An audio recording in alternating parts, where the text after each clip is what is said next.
Let her rip.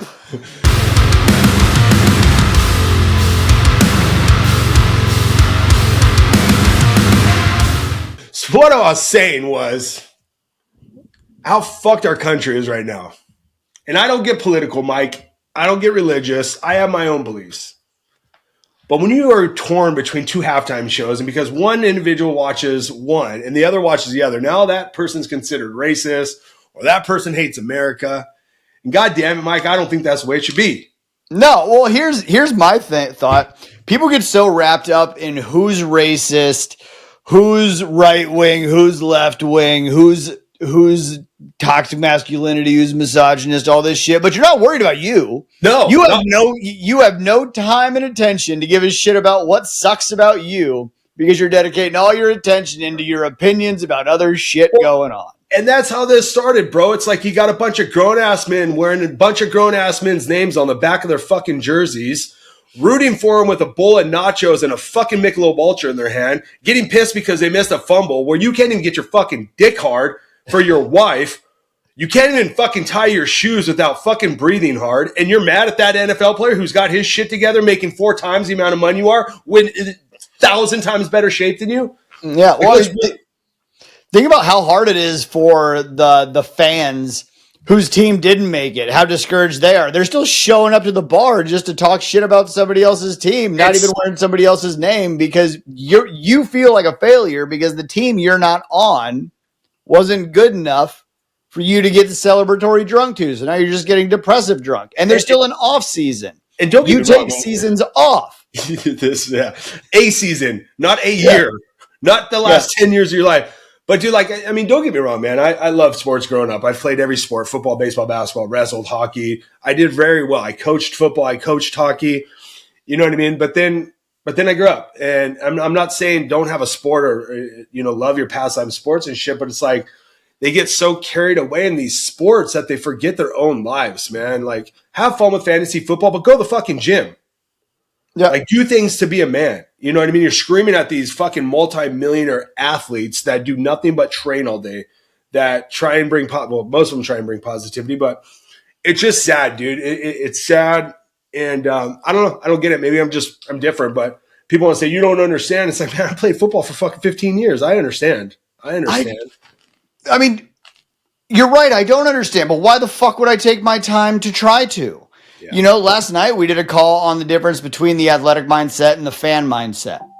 Yeah. The athletic mindset who actually plays the sport don't have off season. Just because the shit's not being televised, it doesn't mean they leave their fucking athletic mindset at the win or the loss. They continue doing the things. The only people who have an off season are the fans who dedicate all their time to cheer on other adult men who are more successful than them because of how hard they were willing to work. That's it. That's 100% accurate. And then, like how we started this conversation, it's like the country being so divided. And I don't want to get too far into this, but it's so divided right now that we have to have 2 separate halftime shows. And like I mentioned, if you watched one, you're a racist, you're a this or that. If you watch the other, you fucking hate America and everyone should be singing in Spanish. You know what I mean? And it's like, it's fucking sad, dude. It's sad because I don't think the point of nobody liking the fact of Bad Bunny performing, which I didn't know, and I'm not being a dick, I didn't know who the fuck Bad Bunny was. And I thought it was a female. I heard Bad Bunny and I thought it was a female vocalist. I didn't know until the Grammys and this whole Bad Bunny. I'm like, oh shit, that's Bad Bunny. He was in that Adam Sandler movie. But I don't think people were pissed at the fact that it was Bad Bunny because he was Puerto Rican or he was going to sing a song in Spanish. I think it's because nobody knew who the fuck he was to be performing at that level in his career. And maybe I'm wrong. Maybe I don't pay enough attention or listen to my kids' music, but that was my take. I think the big issue, at least in my opinion, the big issue is the fact, shut the fuck up and sing your song. All right. You don't need to have an opinion. You don't need to have some political narrative. You just need to shut the fuck up and do what it is you're known for doing. Yeah. Like when you look out in a sea of mediocrity, everybody looks at every celebrity as the new team that they're willing to back, not because they're good at what they do anymore. It's because of the side that they've chosen to support. Yeah. Now all of a sudden somebody's a commentator for political parties they know nothing about. Like, that doesn't track. My alternative solution, my alternative recommendation is maybe don't worry so much about shit that's all bullshit anyway, and worry about what it is you can do with you. Be your own advocate and your own fan, because you yourself have prioritized doing something different. All of a sudden, the clarity of how everything is bullshit will become a lot more vast. You'll be like, how silly was I to give a fuck? Yeah. You know what I mean? I did not. I'll tell you right now, I didn't let anything bother me last night. The team, the scoring. I won $100 on the pool. I was stoked. I could have went home right then, but my wife was having fun with the girls, so I continued. But I also looked at opportunities and networked. You know, I was surrounded by people that were much more successful than me, in a home that's much larger than mine, with a man who owns a much bigger business than me. And what did I do, man? I sparked good conversations with good people, and I didn't fucking let the football game be anything irrelevant to me. Now, there are some of those dudes in the corner that were screaming because they probably lost a lot of fucking money because, again, they bet on grown-ass men. Yeah. You know, don't put your faith in the fucking arms of another man. But it goes back, like you just said, though, like with the performance and Hollywood and the media, it's like people get so upset at what she, but like, look at your fucking life. Start with the mirror before you just start criticizing and getting so down fucking deep in the rabbit hole. It upsets your day. Yeah. Like, I used to get so mad at like Justin Bieber and all these things. And I sat back, I'm like, but he did it. Doesn't matter how he did it, when he did it, the reasons he's doing it, he's fucking doing it. He's living his life on his own terms, his way. And like, you know, like I would always just crack the joke, but now it's like, don't get so involved in what other people are fucking doing. Take a look in the mirror. Ask yourself, are you doing the things to be A, the best father, B, be the best businessman, B, be the best husband, C, be the best fucking, in the best physical shape of your life. And if you can't answer those 4 questions without getting pissed at fucking Justin Bieber or Bad Bunny or any of these other people, like, you're the problem. Yeah. You're the fucking problem. Yeah. Well, I mean, lately I hear a lot of people with the narrative, be the change you wish to see in the world. You know, but how condescending is that to your own self-worth? It's almost like you're making a mockery of it, because the people who say it most frequently are still hyper fixated on the world, not themselves. If you wish to be the change you want to see in the world, you have to listen to the first sentence first. Be the change. Yeah. Yeah. You know, going out and screaming about a narrative for what you believe the world should be is pretty much showing your hand that you want the world to change for your comfort, not to break your comfort by changing, to actually be a component to how things can go. And the higher you go, the more you realize that the fixation of what's going on around you was always the greatest waste of time. You have one fucking life. You know, I'm not going to dedicate my one life to fantasy football or to beers with the boys on the weekend or to eating nachos out of my fucking belly button while I cheer on other men for their accomplishments. I won't do it. All right, what's going on, guys? I wanted to cut in on this video really quick to extend the offer for you to come in and work with the Force of Focus in a much more community-based level. Now, all of the information that I provide here is extremely valuable and important for you to know about the industry that you're in, but being able to work in a room full of artists who are all not only applying the systems, but keeping each other accountable changes the entire trajectory of your success and of your scalability. So if this is something you're interested in, we're going to attach the link down below in the description.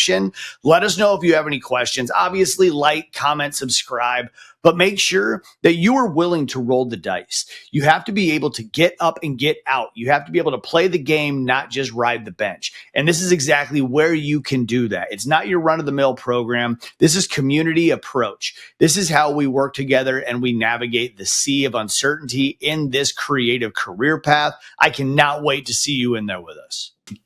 Yeah. Yeah. That's it. I'm trying to look for, there's an Andy Frisella quote that got me way back in the day when I was listening to a lot of Andy. And God, I don't think I'm going to find it right now, but it completely reminded me. Let me see if I can find this. There's no way. But like, when you really think about it, though, there is a value. Uh-oh. There is a value in knowing what you stand for, to a degree when it comes to who you become, what you wish to build, what it is you produce with confidence, certainty, and clarity, and the people that you can serve most authentically. Yes. But all of those things still revolve around you changing and being very clear. A lot of people will wind up trying to serve everybody and hiding in the shadows of hypotheticals or a lack of clarity because they don't want to be perceived as something from the alternative instead of being confident in self because of certain accomplishments or certain accolades. Yeah. And that's another thing that we run into. Like when you look at musicians, when you look at tattoo artists, when you look at influencers or athletes, people genuinely they have things that define them. Some people are more conservative, some people are more liberal. That doesn't mean that you need to boast about it, but it does mean that it's part of your belief system. How did you generate that belief system? Is it because of what other people told you so much so that you started to believe it yourself, or because of the life that you led and genuinely were active in that gave you this soft approach or this more intense approach? That's what it boils down to. Are you soft or are you intense? You know, and that's it, you don't have to pick a side. This isn't red or blue. This isn't elephant or donkey. This isn't bullshit. Yeah. This is generally how do you want to navigate your life? Yeah. And I think that's why I like listening to Joe Rogan. I like listening to Andy, because as much as people think they're so far right or one way, it's like they're not. If you listen to the shit they say, and I found that quote from Andy Frisell, and it was, personal excellence is the ultimate rebellion and the key to the greatest America there's ever been. And it starts with us. Like, I read that 4 years ago and I was like, fuck, man, all the complaining, all the, like, he said, she said, the religions, the politics, the left, the right, all the bullshit. It's like, I watch so many people post the most insane left or right shit on the internet, and I just see what type of person they are, and I know how they live their life. And I'm like, start within your fucking home. How about you start there instead of bitching or complaining and making things out of context that most people are doing on the internet right now. Nobody fucking fact checks. Everyone just shares the memes because they think it's real. It's like the peptide world. You know what I mean? Just because one thing's red, we live in that scarcity mindset, dude, of like, you just believe everything, and people will send me stuff and I'll go down a rabbit hole and I'll make sure I'll check the facts. I'll double check it. I'll cross the T's. I'll dot the I's. I'll do everything I can before bringing that up into a sentence or asking maybe my stepdad, who I know is one of the most intelligent men I know, to hold a conversation with him or to ask the right questions. You know, and when I typically will talk to people, I ask questions. I don't tell. You know what I mean? Until I have the facts. I like to hear from other perspectives. But you've got to look at your own personal excellence. You've got to look at your own scarcity mindset. You've got to just live your fucking life, man. I think we're only going to get worse. I think it's only going to get worse. Well, the thing is, the concept of it's only going to get worse doesn't mean that we can't intrinsically become better. I think it makes being better easier, because I've always been one to believe, while everyone is doing this, you do that because the skies are a lot clearer. You know, one thing that I've said for a long time aligns with what you had said, the Andy quote, where success is rebellion, because while everyone else blames other people's success for their inability to, it makes becoming successful that much more rebellious. While average is doing nothing, significance is doing everything required. So if you truly want to be rebellious, especially in a culture like music or the athletic world or tattooing, if you want to be if you want to be the rebel, if you want to be rebellious, do everything you can to be fucking successful. Yeah. That's something everybody else is just too afraid to fucking do. And it's funny you said that, dude, because I think since COVID, I mean, that's obviously when a lot of my online business and creativity and arts and this maniac of a brain I've got now really hit, because while everybody was scared in that scarcity mindset of the world and the vaccine, and you got to do this and you got to follow orders, and if you don't do this, you're a piece of shit, and how dare you didn't get all this stuff. I heard it from everybody. You know, and I won't get into my belief, but I did not get vaccinated, and I chose not to because of my own beliefs, not because it went one way or the other, or politicals or whatever. It's just, I just chose not to. But while everybody was scared of the toilet paper and the water situation, I was building intense businesses. I Yeah. was building such a huge portfolio and getting better. I was drinking a lot and I was doing a lot of drugs, but I mean, it was fair game. You know what I What do mean? you do? Yeah. Yeah. A lot of garages, a lot Yeah. of garage nights.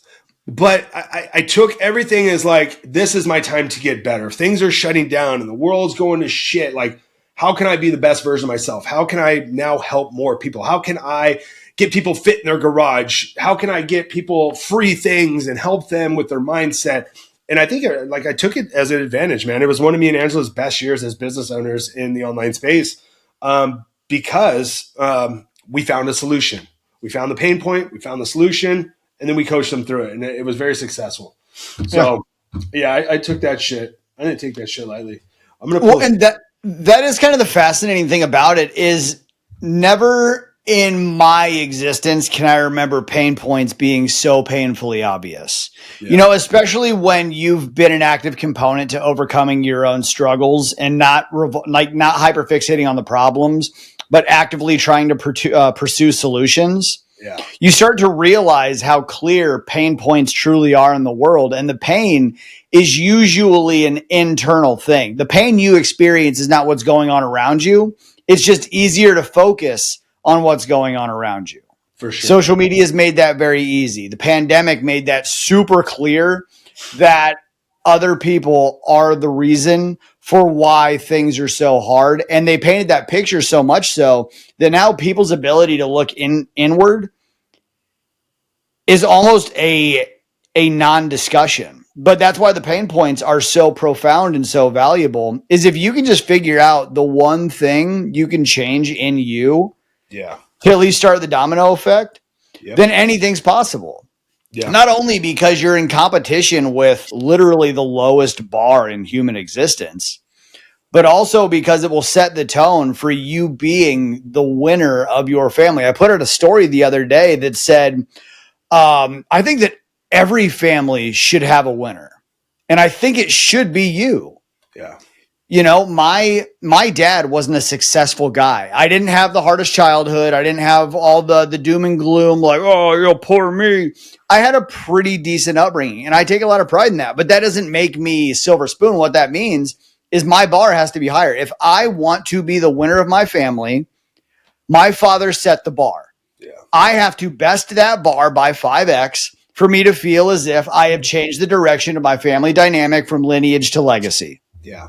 And why people can't perceive that to understand you have to consistently do better and that things are actually easier to do now because of all the resources we have. Yeah. For fuck's sake, man. Yeah. Like, it's funny you said that, dude, because for the longest time, I never thought of myself as successful or being the winner in my family until, fuck, man, I was reading this book today, you know, the same book I'm reading, The Gap and the Gain. And it talks about being the winner in your family. And it talks about what makes you successful. What is your definition of success? Is that money? Is that time freedom? Is that all the things? And as I was sitting there, I was like, man, you know, like I'm not the most successful person in my family. But then I look at it and I hear the words of my dad and my mom where they're like, man, everything you've done the complete opposite. You know what I mean? Didn't do really well in school, but then I got in the band. And I look at the things of like, I have been the most successful in my family. I have been the black sheep that has made it fame wise, money wise, all this stuff. Although my dad made really good money, worked his ass off since he was 17, same job, retired twice. He looks at me and he's like, man, that's okay. You didn't do this because you've done X, Y, and Z. And I'm like, yeah, fuck, man, that's the best thing a kid could hear from being in the Super Bowl or being that fucking World Series. It's like in his eyes, like I made that. Like I was in the World Series. I was in the Super Bowl. I did the fucking thing. So it's really creative, but we're going to shift gears here in a moment though, Mikey. I need to ask you if you've heard a new song. hit me with it. Hit me with your best shot. Let me see if I can do this. I'm going to try and share screen. We're going to go. All right, here we go, baby. All right, folks at home. One of my favorite bands that have been MIA for quite some time. We're going to fucking rock this shit.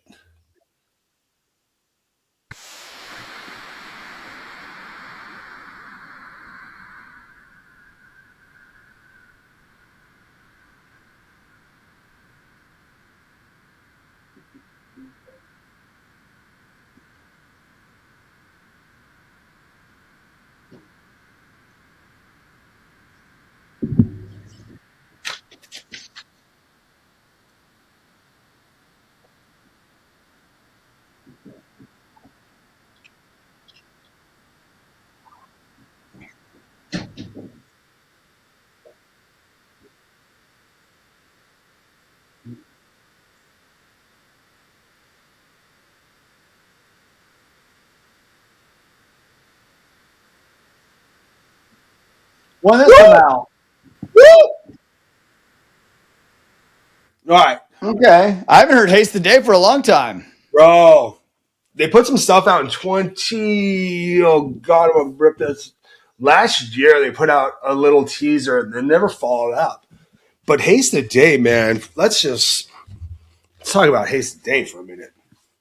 Great band, both vocalists. Talk about keeping to their faith, keeping to the mission. Good shit. Oh yeah. But that song, they put a little teaser out last week, and I'm like, what? Solid State Records, man. Thank God I follow them on Instagram. But they put the teaser out, and I'm like, what? We need this. And Pending Doom came out with a track the same exact day, too, that just a nail biter, bro. It's so heavy. But yeah, Haste the Day, man. Have you heard that track yet? I haven't, no. Yeah. I have to say, Jake, since our Still Rippin' tour, I have gotten back and I've really yearned to get back behind my drum set all of a sudden. And I've been in conversations with an old buddy of mine who I used to do some tour management for. And we're talking about putting a little side project back together. And I think this does relate to anything is possible. This is our life. This is our time. Do what's necessary. Even like listening to a band like Haste the Day, who I haven't heard for a while. You know what I mean? Like there's certain bands that they make me want to get it. And what are the excuses that I have to not? I don't have the time to sit at my drum set. I don't have the time to learn how to play a new style. Yeah. Am I too old to go play music again? Like, you might be too old to play music again, Mikey. I challenge that. Good. Yeah. Hopefully I'm going to start with quinceañeras and bar mitzvahs. I think you should start with peptides to help the old achy bones. Oh, yeah, I could do that too. That's good though, man. Isn't that the whole point of our Still Rippin' tour, was to find that youth, that kick start, that fucking kick to the dick, kind of like, what's stopping you? Yeah. Beside your bitch voice, what's stopping anybody to do whatever the fuck they want? If there's two things I took away from Still Rippin', it was I kicked my own dick in a few times. And also, my youth is back, bitches. I'm feeling fired the fuck up. I took away from it what it was I intended, aside from certain things I intended to get done while doing it. Is that a Marshall Mathers? Like, guess who's back? Back again. It could be. I might drop my first SoundCloud EP now that we're in discussions of it too. Is that still a thing? Do people still do SoundCloud? I think Suno has taken that over. Okay. SoundCloud should have hit the AI mark, but yeah, no. Yeah.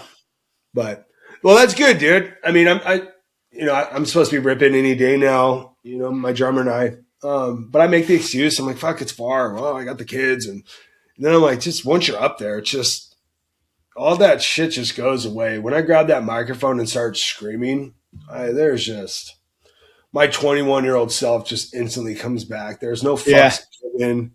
There's no anything, dude. It's just, that's yours. You have the power. I have the microphone, the power. I could be as loud. I could be as deep. I could hit my highs. I could do whatever the fuck I want with that microphone.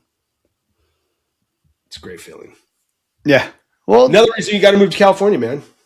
I'm not going to do that. Yet.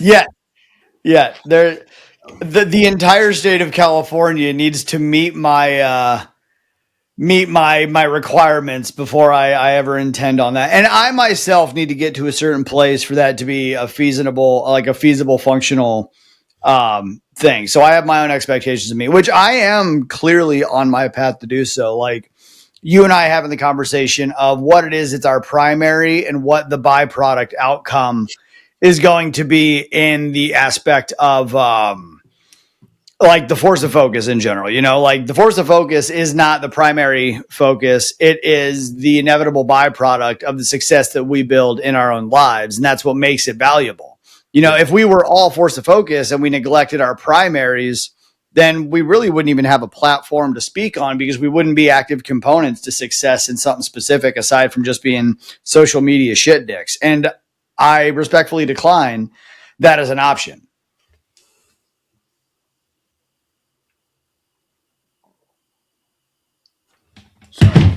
Long pause.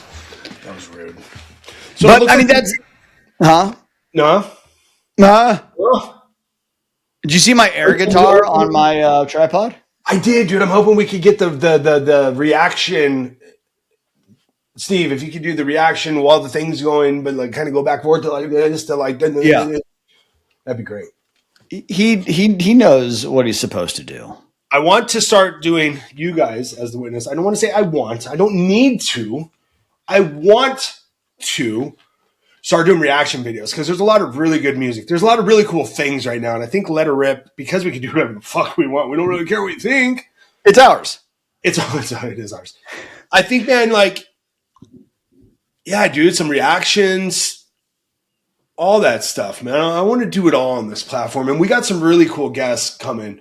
We got some really cool fucking guests. We've been very fortunate. I'm very fucking grateful to have a well enough reputation that people want to talk to you and I, and you've got a good enough reputation that they want to spend an hour with us degenerates. But the moral of this story is, man, like if you don't ask, if you don't just go ask or hit that hundreds list or just reach out to somebody to like do a podcast with you, to collaborate with you, it's never going to fucking happen. Yeah. It's never going to happen. You just throw that fucking Hail Mary. The worst they're going to do is say fuck off, and then you just move on and go to the next dickwad. Yeah, and that's the hard information. Like that's the hard expectation for people to meet is when people ask, "Well, how do I do it?" Like, well, you start. You know, we have the ready, fire, aim approach. You're never going to do it if you don't first just start moving. You know, last night, actually, we had a really, really good conversation. 3 people showed up to the call because it was the fucking Super Bowl. And we had one of the best calls because we could have a roundtable discussion. And what we came to the conclusion of is in the artist world, I'm going to utilize this because it was relatable to those who attended. We stay in the sketching stage forever. You know, you're trying, like, you want to put out a new product. You want to do the leather work. You want to do the new style. You want to paint something. But we psychologically stay in the sketching stage forever. And the sketching stage will never perform a good enough product. You need to move in to full production before you're ready. Otherwise, you're never going to learn what needs to be changed. The market's going to tell you what needs to change. But if you never go to market, you're just going to stay a metaphorical doodle monkey forever, just sketching. You're never going to perfect a sketch. Yeah. No, you know, and that goes back to what you said. Like, you want to do the thing, just start doing the fucking thing. But I think here's the difference, Mikey, is like a year ago, Jake wouldn't have thrown the Hail Mary because he feared rejection. Yeah. I think the new Jake is I don't give a fuck because if I didn't ask, I didn't try. And if I didn't try, then I was letting myself down. Because if I have the thought and I want to do the thing, but I've got to hit this obstacle to do the thing, I can't have the fear that I'm going to trip over that obstacle or the rejection or someone's going to say no, because you just move on. You don't ask why. Oh, why don't you want to do it? Like, you don't like me? It's like, now it's like, I don't care. Move on. Find the next guest that wants to vibe with us. Find the next guest that wants to be in this bubble, that generally sees the same fucking things we see, which is a lot of really cool shit. Yeah. So I think that was the biggest thing for me, dude, is like throwing out a question and just not caring what obviously I care if they say yes, but if they say no, it's like, move on. They're not there. We don't meet their expectations or they're not able to, but goddamn, it feels good when they say yes. Yeah. And that goes back to it goes back to the rule of like sales. You know what I mean? Like every no gets you closer to the next best yes. Yeah. You know, and I mean, a lot of the time I was this way when we were going through the sales training, the sales process with the other agency. Like a lot of the time you would preset for that no to occur to such a degree, you would sabotage your ability to just authentically and organically let a yes inevitably occur. It doesn't matter if people say no, who gives a shit? When you get really good at hearing no's, yeses just become easy as shit. Yeah. And dude, I'm glad you said that, dude, because it's like, I think that's one of the reasons I've just never really got too much into sales training or sales tactics or the objections, it's because this might sound so stupid, dude, but I don't want to fight that hard for a yes. I want it to be so organic and natural that there's no sales. There's no, well, your wife and hitting every objection and being that top closer and doing like, yeah, that's where the money's at. I've heard it time and time. There's no money's in sales. I'm like, yeah, it's fucking bribery. It's fucking kidnapping, dude. It's like, I don't want that. And again, it may go back to why I'm not a 7-figure coach, because I don't have the sales tactics or all the answers for the objections. But goddamn, I've had a lot of yeses for just being who the fuck I am and being honest, and then having a reputation to follow that, to over deliver and under promise. Well, and I think that's huge in just understanding the manipulation. The reason people have an issue with sales is because of the used car salesman approach, which is a lot of manipulation, but true sales just comes from trying to deliver somebody the best quality product to be able to help solve a problem of someone who you can serve. That's it. Yeah. If you're not ready to solve your fucking problems, it's not my job to convince you should. If you're not ready, what the fuck is the point? Yeah. And that is the issue. Most people just aren't ready to leave the comfort of problems. This goes back to the beginning of the call, where most people, they love problems because the excuses are so much more valuable to why they can't than the opportunity of being willing to find solutions, which actually takes time, effort, energy, and gets a little scarier. People aren't afraid of fear. Fear is a natural state. Problems are a natural state. People are afraid of success. People are afraid of solutions because that's when the clock starts. That's when you actually have to start doing stuff. Well, I think that's why I'm so confident in the two of us and what we do, whether that be mentorship, coaching, consulting, building your back end, building systems, is because I could do it. And I could do it really well. And going back to the sales process, when I'm in my gym, I didn't have an issue selling because I listened to what that client needed. And if somebody came in and said no to my gym, I would ask them why. And they would say X, Y, and Z, or you're missing this. And I would turn around and I'd go fix that problem. I'd go, okay, this is something we are missing here, until I became the best facility in Southern California. As a CrossFit gym in 2015-16, it was unheard of to have air conditioning. It was unheard of to have multiple classes throughout the day from morning till night. They wanted supplements. They wanted all the amenities and the things, and I would just bring it. So then when I had a sales sit-down assessment with somebody and I gave them the walkthrough, it was a yes or no. Yeah. You know what I mean? I think I don't remember what my closing rate was, but it was a lot of yeses because I knew I provided the highest quality, the best interaction, client to coach ratio. I just knew I had it all. So there was no, but hey, like if you come here, I'll drop this price. And it's just, there was none of that finagling. It was just like, it's a yes or no. And most people were like, this gym is fucking bad. Yeah. Yeah. It's funny you mentioned that. Like, so I've been reassessing what my process is going to be, what my payment and deposit agreement looks like. What are what's the accessibility to amenities that I can provide to my clients? But one thing I'm going to start doing is I offer Zoom consultations. Obviously, convenience is always king when it comes to my abroad clients and even my local clients who don't really have the time to just pop by for a meet and greet. But those who do come in, I will physically walk someone through the studio.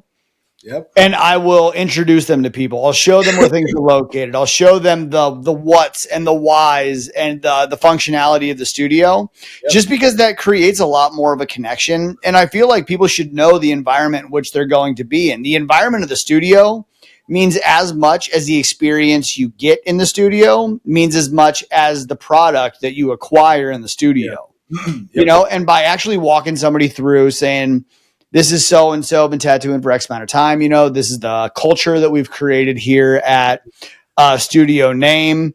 This is the reason that the environment is designed the way it is. And these are the things you have access to while you're here going through your painstaking tattoo process. The reason I can do marathon sessions is because people already feel like they're at home when they come to the studio. Sure. They already meet the culture. They already understand and are comfortable in the environment. They already trust me to be the provider of the product. And so all they have to do is,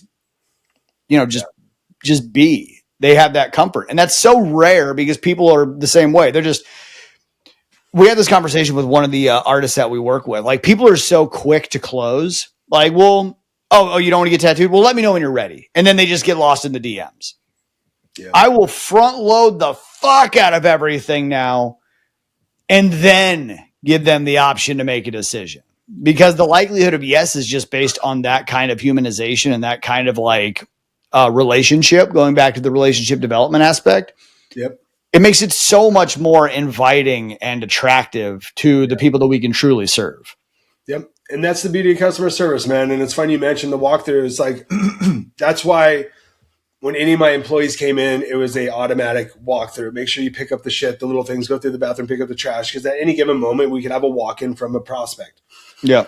And it's great that even my clients, or I should say my community, it's like if one woman, let's say just middle-aged, came walking through and she's like, my friend told me about CrossFit. And she comes in and she sees a bunch of barbaric dudes throwing weights around, shirts off, people swinging, chalk flying, trash everywhere, kettlebells. You know what I mean? They're going to be a little hesitant. But if they walk into a clean environment, it didn't matter what time of day, what class it was, man, they would stop what they're doing and they'd introduce themselves to this person walking through the door, because I would remind them, remember the first day you walked in this gym? How fucking gnarly was it? And they're like, dude, it was scary. So if it was a class of 30 people, man, they would all stop what they're doing, go shake Debbie's hand and say, what's up? Hey, this is so great. Bathrooms are clean. But it's crazy that you have to teach that to people. It's crazy you have to explain work ethic or just common fucking mannerism to people. I would tell people, dude, like, especially my 9 employees at one time, it's like, I would write you up for not saying hi and goodbye to people before you being an hour late. You know what I mean? So it's literally everybody gets a hi, everybody gets a goodbye, call everybody by their first name. And it goes such a long way. Loaded question, because I know how I respond to it, but why do you think it is that you have to teach people to be genuine humans when it comes to business? You know, I found myself asking that question, and it's not something that you can teach. It's just something you're born with, just naturally being a good person. Same thing as the door holding. Yep. I mean, is that the answer you're looking for? I'm obviously I'm going to get a I don't little know bit the science behind it, Mike. I really don't. I just, some people have and some people don't. I think people who are in business, and I don't mean like entrepreneurship, maybe entrepreneurship, but I don't mean like just business owners. I think most people believe by owning a business, running a business, or being in business, it's all about them. It's all about how they can generate revenue. So if I walk a potential prospect client of mine through the studio, I can catch 2 character types. The people who are inviting are like, hey, what's going on? And the other people are just, it's because people don't want to give the time and attention to those who will not positively benefit them in that moment, because their business is about them. If it's not their potential client, they're not going to give it the time, attention, or nuance, where other people are just happy to be here because they understand business is truly about being able to solve problems of other people and being able to be a part of something greater than themselves. Yeah. You know, a lot of people, especially nowadays, they say they're a business owner, but all they care about is the revenue generated. Business is not to generate revenue. Business is to solve problems for people. Yeah. Which then generates revenue. Yep. You know, and like you said, like if I walk someone through my studio and one of the artists are rude, off-putting, or in a mood that day, that's, I don't want to say a fireable offense, but that's conversation worthy after the fact. That's because leave your attitude at the door shit. Yeah. But most people, they're very self-absorbed. They're very self-prioritized in that aspect. It's not about everyone. It's only about themselves. And that's the issue why being a business owner, being an entrepreneur has such a bad reputation, because that is primary. People are so self-absorbed that if it's not about them winning, they don't care, or they look at everyone else's winning as their biggest problem. Well, it's that attitude of like, when people say that's not, what's the term they use? That doesn't apply to my payroll, or that's above my pay grade. Yeah, it's above my pay grade. Fucking attitude. It's like, let's think of like the house guest scenario. You know, you got the house guest that sleeps in the guest bed, but they make the bed, they clean up their shit, they do their dishes. Then you got the house guest who doesn't do fuck all, leaves the dish out, like literally leaves it where they stay. And I think it just goes back to how you're raised, man. My mom fucking hit me with a goddamn wooden spoon if I didn't fucking do what I was supposed to. It's just the way it was. Yeah. No, there was no like, oh, I got it, baby. You know, I'm fucking 80, you know, I'm an 80s baby. I drank out of the hose. You know, that's right. But it's just manners. And where was I going, dude? There was like at the gym, man, when I was a personal trainer, my only job was to train people. It wasn't to answer phones. It wasn't to take out the trash. It wasn't to restock the refrigerator. And the reason that I moved up so fast in this brick and mortar, it was a family-owned business, but there was a shit ton of trainers. There was about 15 trainers. There was managers, a bunch of front desk, receptionists, sales. It was a mini, like, little 24-hour fitness. And when I didn't have clients, I would just go restock the fridge. If I heard the phone ringing, I just answered the fucking phone. And I remember one day my manager was like, what are you doing? I'm like, oh, the phone was ringing. Nobody fucking answered it. And he's like, that's not your job. And I was like, didn't say it wasn't my job. Someone's got to answer the phone. Yeah. And then the day that I restocked the front fridge with all the waters and the energy drinks, like the owner came up, Eric, man, great dude. Very good dude. Taught me a lot about business. He saw me just restocking the fridge. He's like, what are you doing? I'm like, well, you know, Sylvia, our front desk girl, she's like loaded. She's got like 2 clients with her right now. She's doing a walkthrough. And I noticed the shit was empty. You know, he's like, and even noticed I put the labels out. If you restock the fridge or you have a job to do, labels out, make that shit look good. That's right. That's right. But he just was like mind blown, dude. He like a couple days later brought me in the office. He's like, man, like you've only been here like a year. He's like, you're moving really fast. And he's like, but the stuff you do, like nobody does that. He's like, my own managers don't do that. I was like, he's like, where did you learn that? I'm like, my mom. Going to friends' houses and clean up after myself. And if I see shit missing or if they need help with the groceries, I just did it. And he's like, who are you? You know what I mean? It was like, yeah. It was just one of those things, man, that I didn't think anything. I wasn't doing it for brownie points. I wasn't doing it because I thought I would become a manager from just doing little easy tasks. But the same goes in business and same goes for online. And I think, Mike, that's like the reason that you brought me in with you, dude, is like, because I do things that just people don't think about. It's a small, little detail-oriented like work ethic, dude, that people just need to, they just need it. And like we were talking about, you know, self-rebellion and living your excellence, like start there.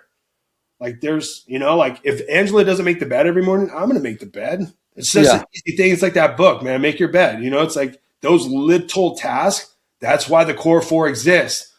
But it's like, just do those little fucking things. I guarantee you'll feel so much better. Like I felt really good after loading that fridge up. You know what I mean? Yeah. I load that fridge, I'm looking at those labels, fucking everything. And we're talking like 56 fucking rows. Like just labels out. I'm looking at my all color scheme. You know, it's like, let's go. But it made me feel good. That's enough of my rant. That's enough of my rant. Well, no, and I think you're nail on the head with that. Is a lot of people that I've worked with previously was all about checking the box. You know what I mean? They would do exactly what it was that was expected of them, and right on time, exactly what was expected, no more, no less. Yeah. There was no personal touches. There was no zone of genius. There was no above and beyond. It was just toeing the mark. Yeah.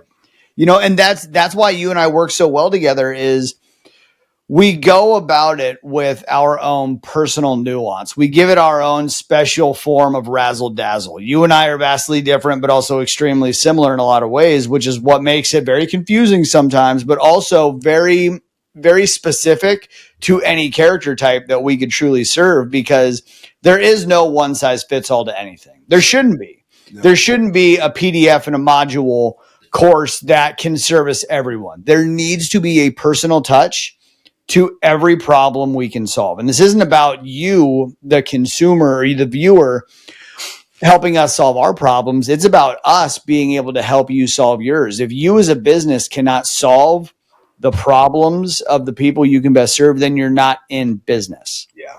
And that's what it boils down to, knowing the problems that you can solve and giving it the old special razzle dazzle for each individual's particular issues. You know, I believe all problems are pretty the same. It's just the circumstances that change, but you have to have a nuance to those circumstances to make it relatable and applicable to each person.